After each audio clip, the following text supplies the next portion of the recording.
तो हेलो दोस्तों, तो जैसा कि हमने पिछले एपिसोड पर देखा कि डांगशेंग हाउतियान से क्वीन जू को और अपने बड़े भाई जुओ का बदला लेगा और उसे ऐसा कहते ही उसकी आंखें किसी दूसरी जगह पर खुलती है जहाँ पर एक लड़की उसे क्वी चैन करके बुलाती है, जिससे कि डांगशेंग को बोलता है कि किसकी हिम्मत हुई जो मुझे इतने बुरे नाम से बुला रहा है। तभी सामने से एक लड़की डांगशेंग को गुस्सा कर कर बोलती है कि तुम्हें तो यहाँ पिल को रिफाइन करने बिठाया था, लेकिन तुम यहाँ पर सो रहे हो। तभी डांगशेंग को याद आता है कि इस लड़की का नाम मिन हाओ है और वो लिन फैमिली के लिए काम करती है।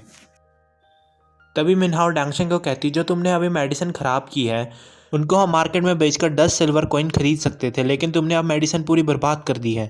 तभी डांगशेंग को याद आता है कि पास में लिन फैमिली बहुत ज़्यादा स्ट्रॉन्ग थी और बहुत ज़्यादा अमीर थी, लेकिन बैंकर्स ने उन्हें धोखा दे दिया और उनका बैंक करप्ट कर दिया और लिन फैमिली रातों रात बर्बाद हो गई और उनके सभी एल्डर और बुजुर्गों को मार दिया गया। ऐसा सोचते ही डांगशेंग का बहुत ज़्यादा गुस्सा आ जाता है।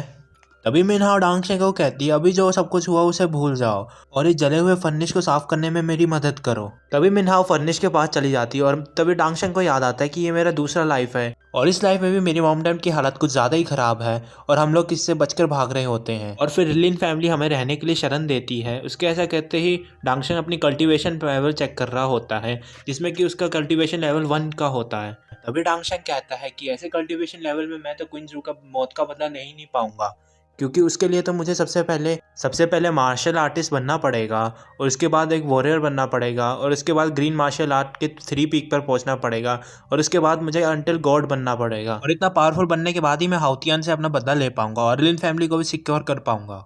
तभी मिन्हाओ डांगशेंग को मारकर कहती है, क्या तुम्हें मेरी बात क्या सुनाई नहीं दे रही। तभी डांगशेंग वहां से खड़ा होकर फर्निश के पास जाने लगता है और फर्निश के ऊपर देखता है कि फर्निश में तो सारे हर्ब जल चुके होते हैं, लेकिन वो सोचता है कि इन जले हुए हर्ब्स का भी मैं एक मेडिसिन बना सकता हूँ।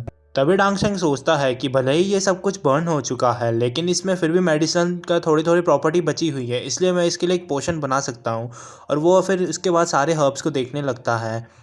तभी वो हर्ब्स को इकट्ठा करने लगता है और उसको ऐसा देखते ही मिन हाउ सोचने लगती है कि कहीं डांगशेंग पागल तो नहीं हो चुका है जो ऐसी उल्टी सीधी हरकतें कर रहा है। वो फर्निश को साफ ना करके हर्ब्स कलेक्ट कर ही जा रहा है।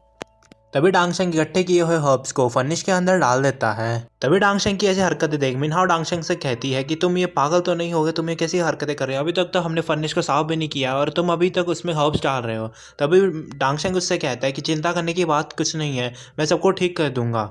और फिर वो फर्निश में आग लगाकर कहता है कि मैंने 10,000 तक एल्केमी की ट्रेनिंग की है, इसलिए मैं अब यहाँ पर ऐसी दवाइयाँ बनाकर दिखाऊंगा जिससे कि सभी हैरान हो जाएंगे। लेकिन फिर भी मिन्हाओ डांगशेंग के ऊपर गुस्सा कर रही होती है और डांगशेंग उसको चुप रहने को कहता है और फिर धीरे धीरे करके सारे इंग्रेडिएंट रिफाइन होने लगते हैं और अब थोड़ी ही देर में वहाँ 3 कप मेडिसिन रिफाइन होकर आ जाती है। तभी डांगशेंग की ऐसी काबिलियत देख मिन्हाओ बहुत ज़्यादा हैरान हो जाती है और डांगशेंग से कहती है कि तुमने इस मेडिसिन को प्योर कैसे बना दिया।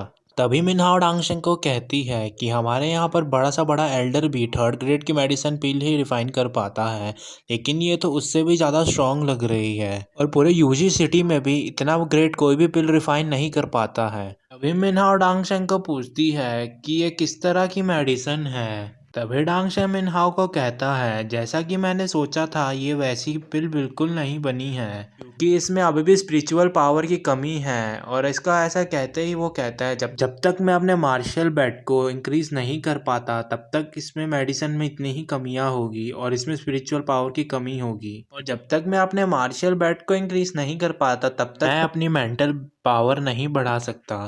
तभी ऐसा कहते ही डांगशेंग कुछ सोचने लगता है। तभी मिन्हाओ सोचती है कि डांगशेंग इतना पावरफुल कैसे हो गया, और ऐसा कहते ही ये एपिसोड यहाँ पर ख़त्म होता है। और अगर आपको मेरी एक्सप्लेनेशन ज़रा सी भी पसंद आई हो तो मेरे चैनल को सब्सक्राइब कर दीजिएगा और इसका नेक्स्ट पार्ट कुछ ही घंटों में अपलोड हो जाएगा। तब तक के लिए बाय बाय।